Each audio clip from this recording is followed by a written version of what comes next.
Trust the Profits Breeders' Cup coverage is brought to you by PlayUp Racebook, the most horse player-friendly racebook in the industry. PlayUp Racebook is always your best bet. Come to order. The case against Flightline is officially open.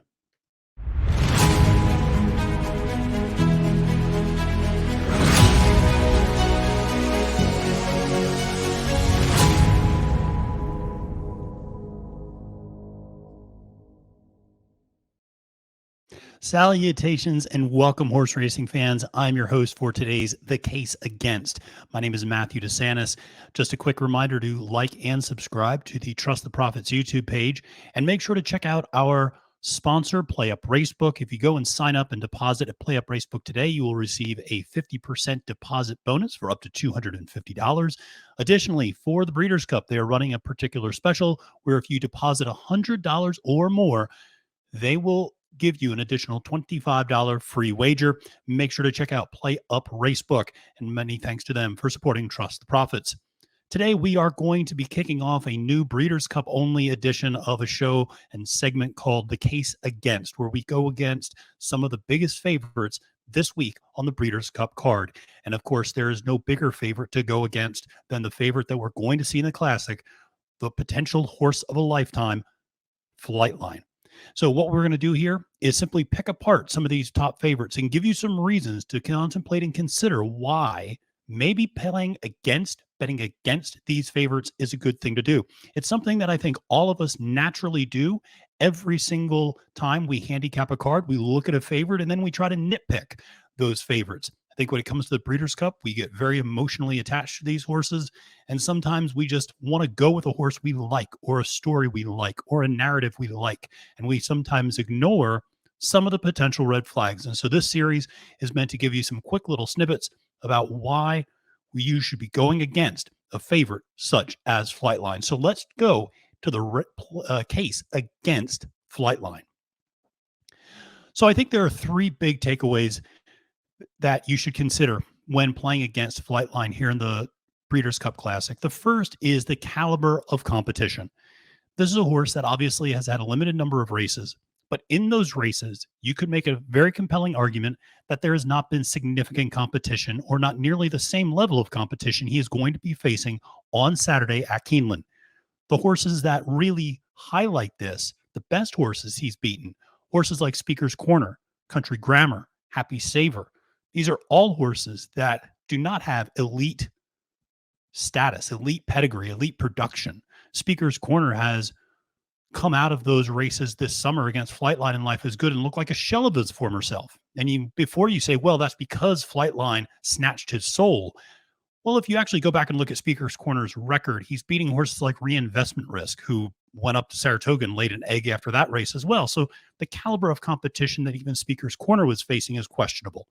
Country Grammar, a horse that has finished second the last 3 times out, seems to always be finishing second, has been battling with Royal Ship.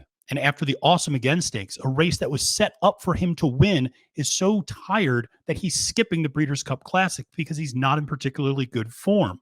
Happy Saver is probably the best horse that Flightline has faced, and the only horse that Flightline has faced from this particular field that he is going to be running against. And Happy Saver at the Classic is probably going to be about 30-1 on the morning line. That's the best horse he beat. He beat that horse at 7 furlongs, while Happy Saver's best distance is a little bit longer. The caliber of competition is simply not there. The next best horse that Flightline defeated, probably a horse like Baby Yoda, who we just saw lose a stakes race up in New York over the weekend.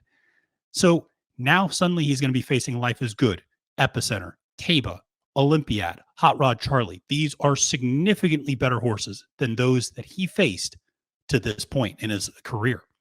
Additionally, this is now the quickest turnaround that Flightline has ever had in his career.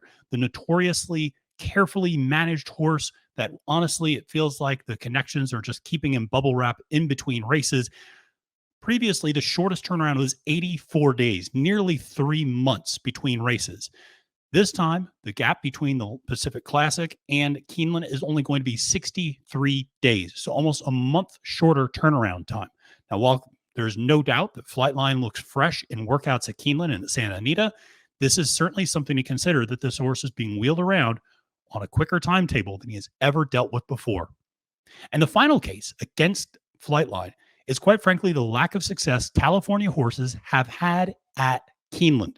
This is a stunning statistic, but if you eliminate non-juvenile races, if you look at adult races in the Breeders' Cup, horses making their last start in California prior to going to Keeneland for the Breeders' Cup are a whopping 0-29. And very few of them even hit the board. Only 5 out of 29 hit the board. So the lack of success of these California horses, these older California horses who make their last start there and then ship to Keeneland for the Breeders' Cup, there is very little success. In fact, no success winning. So when you consider the fact that Flightline is running up against better competition than he's ever faced before, running on a quicker turnaround than he's ever run before, and that California horses in general have struggled when transitioning to Keeneland for the Breeders' Cup, this is a compelling case to fade the potential 1-5, 1-9 favorite by the time post time comes around and try to find your value somewhere else in the Breeders' Cup Classic. Well, that is the case against Flightline. I hope you enjoyed it. We're going to be back with more cases against different favorites for the Breeders' Cup, because one of the things we like to do here at Trust the Profits is help you find value, help you find a little bit of money in that ticket. Until next time, friends, my name is Matthew DeSantis, reminding you to have a great time at the track. And remember, it's now post time.